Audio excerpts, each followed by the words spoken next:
Hello my dear student. Ojha sir अभी हाल ही में बिहार में एक सेमिनार था और उसमें उन्होंने कहा था कि पोथी पढ़ पढ़ जग मुआ आयस भयानक कोय और 4 अक्षर एनसीईआरटी पढ़े सो आयस होय। तो आप लोग उनकी बातों से ओझा सर के बारे में आप लोग जन्म करते हैं। भारत के नामचीन टीचरों में एक उनका भी स्थान है। हिस्ट्री में अगर देखा जाए तो उनका भी एक स्थान है। हिस्ट्री के बहुत बड़े प्रवक्ता माने जाते हैं। उन्होंने बहुत बड़े सेमिनार में बताया कि एनसीईआरटी का क्या महत्व है और उन्होंने बहुत बड़ी बात को एक छोटी से पंक्तियों में कहा, 4 पंक्तियों के माध्यम से कहा कि पोथी पढ़ पढ़ जग मुआ आयस भयानक कोय और 4 अक्षर एनसीईआरटी पढ़े सो आयस होय। तो उन्होंने बहुत बड़ी बात को 4 पंक्तियों के माध्यम से कह दिया और इसी की शुरुआत करते हुए आज हम लोग एनसीईआरटी अर्थात अध्याय 4 जियोग्राफी हम लोग पढ़ेंगे। अध्याय 4 और इसमें हम लोग 4 तो पढ़वा करेंगे। 4 बहुत छोटा सा चैप्टर है, अभी कुछ ही लाइनों में समाप्त हो जाएगा। उसके बाद हम लोग 5वां लेसन भी पढ़ेंगे आज ही। तो चलिए हम लोग स्टार्ट करते हैं कि मानचित्र। सबसे पहले मानचित्र अगर देखा जाए तो मानचित्र देखा जाए अर्थात मैप, तो अ मैप इज रिप्रेजेंटेशन और ड्राइंग ऑफ अर्थ सरफेस। मतलब कहने का मतलब यह है कि पृथ्वी की सतह के किसी एक भाग पैमाने के माध्यम से चपटी सतह पर चित्र है। अर्थात कहने का मतलब यह है कि पृथ्वी तो गोलाकार है लेकिन चपटी सतह पर इसका चित्र बनाना यह असंभव है, लेकिन पैमाने के माध्यम से हम लोग बनाते हैं और वही हमारा क्या कहलाता है, मानचित्र कहलाता है। और मानचित्र कई प्रकार के होते हैं, जिसमें से आपका पहला, कई प्रकार के नहीं 3 ही प्रकार के मानचित्र होते हैं, जिसमें आपका पहला है फिजिकल मैप अर्थात भौतिक मानचित्र।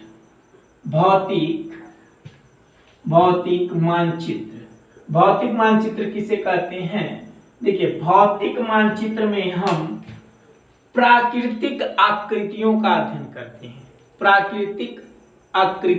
अध्ययन करते हैं। ऐसा मानचित्र जिसमें हम प्राकृतिक आकृतियों का अध्ययन करते हैं वह हमारा क्या कहलाता है, भौतिक मानचित्र कहलाता है। और इसे उच्चावच मानचित्र भी कहते हैं। उच्चावच मानचित्र भी कहा जाता है।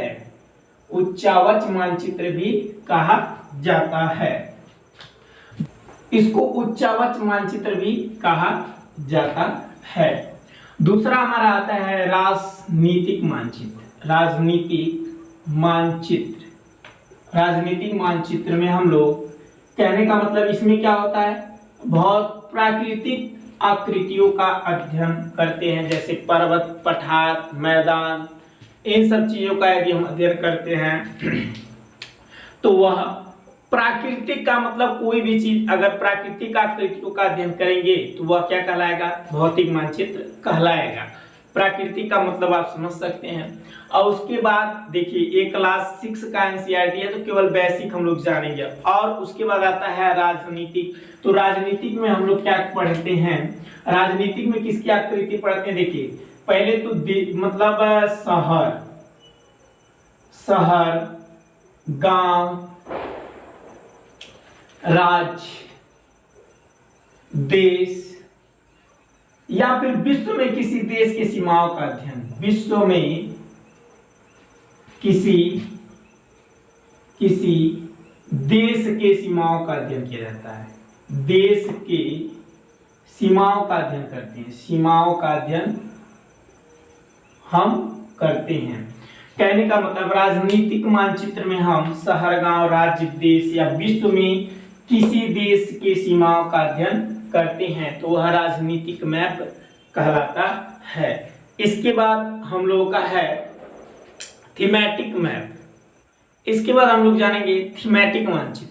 थीमेटिक मानचित्र विशेष स्थितियों की जानकारी देते हैं। कहने का मतलब जैसे कि हम किसी बस या रेलवे में ट्रेवल कर रहे हैं, यात्रा कर रहे हैं, तो उस समय हम अपना जो लोकेशन शेयर करते हैं तो वह विशेष स्थिति को बताता है, अर्थात आदमी कहाँ तक पहुंचा, कहाँ पे है, या फिर सड़क देखें, उद्योग देखें, उद्योग कहाँ पर है। तो इन सारी चीजों का यदि हम दर्शन करते हैं, जिस मैप के द्वारा दर्शन करते हैं, जिस मानचित्र के द्वारा दर्शन करते हैं, उसे थीमेटिक मानचित्र कहते हैं। अर्थात थीमेटिक मानचित्र। बस इस चैप्टर में इतना ही है।